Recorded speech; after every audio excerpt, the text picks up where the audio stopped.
So unsung, we got, I guess the main two are gonna be hippie jumps and I don't know, even know what to call it because it's not a tail tap. You don't ever touch your tail to the ground on this. But it's essentially the start of an ollie without actually getting the board off the ground or anything like that. Now, hippie jump, the whole reason we're doing hippie jumps is to get comfortable bending the legs through the landing and having a little bit of separation from the board. In skim, I don't think there's really any separation from the board when you go for an ollie or anything like that. The board kind of stays glued to your feet. But hippie jumps, you just want to be comfortable coming up and then landing with legs bent. You don't even need to get height off the board. Just the littlest bit of a gap between you and the board is enough. Just enough to get you the feeling of, okay, we're jumping and we're landing and we're catching ourselves with legs bent. And you want to be able to pretty comfortably do hippie jumps with legs bent in the landing and be able to absorb pretty much everything. The next step beyond that is, I guess, what you would do in a bunk if you're going and riding a skateboard down whatever street and there's a crack that you know you won't be able to get over. The easiest way to get over it is not necessarily doing an ollie, but it's doing something that's like the start of an ollie. You get your front wheels off the ground and then your back wheels hit whatever crack it is, whatever you're trying to get over, and it pops the back wheels over it without you having to actually do a full ollie over top of it. So essentially all it is we're doing what's a hippie jump with a little bit extra pressure on the tail, and we're just lifting the nose up barely and then coming back down. So we don't want to touch our tail on the ground.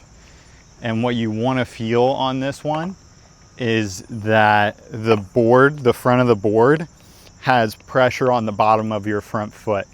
You want to actively feel extra pressure there as the board is coming up. So we're just going, we keep our front leg pretty low and then come back down and land. Same thing in the landing, we're absorbing. It's a fun habit to try and build and just kind of gets there with a bunch of time spent. But we're coming up, popping just the nose up.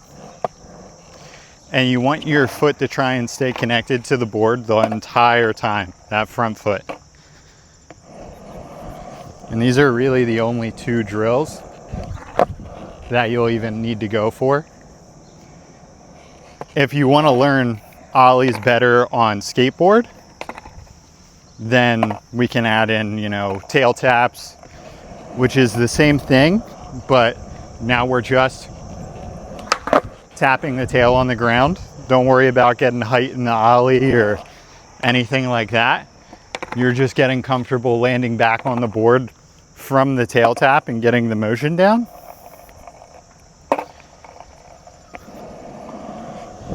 So very, very nice and easy.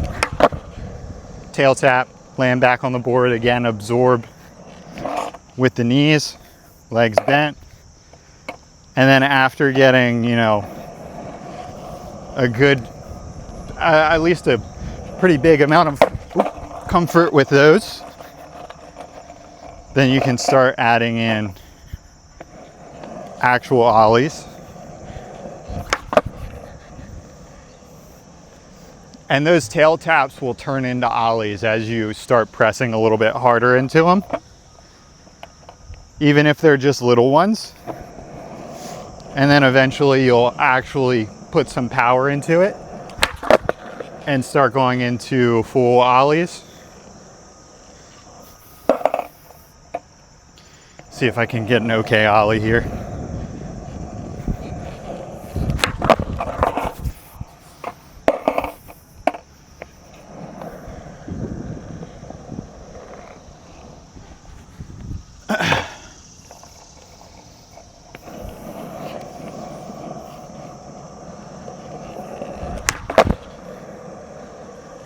was okay.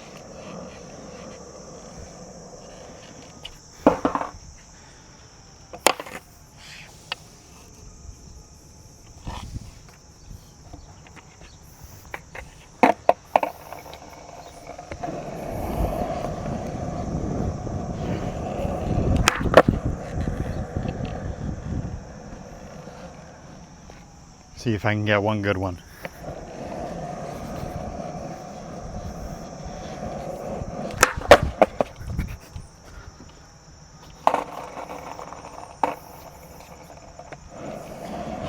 It might not be any good ones today. There we go. There's a good one. All right. So give those a try and let's see how you do.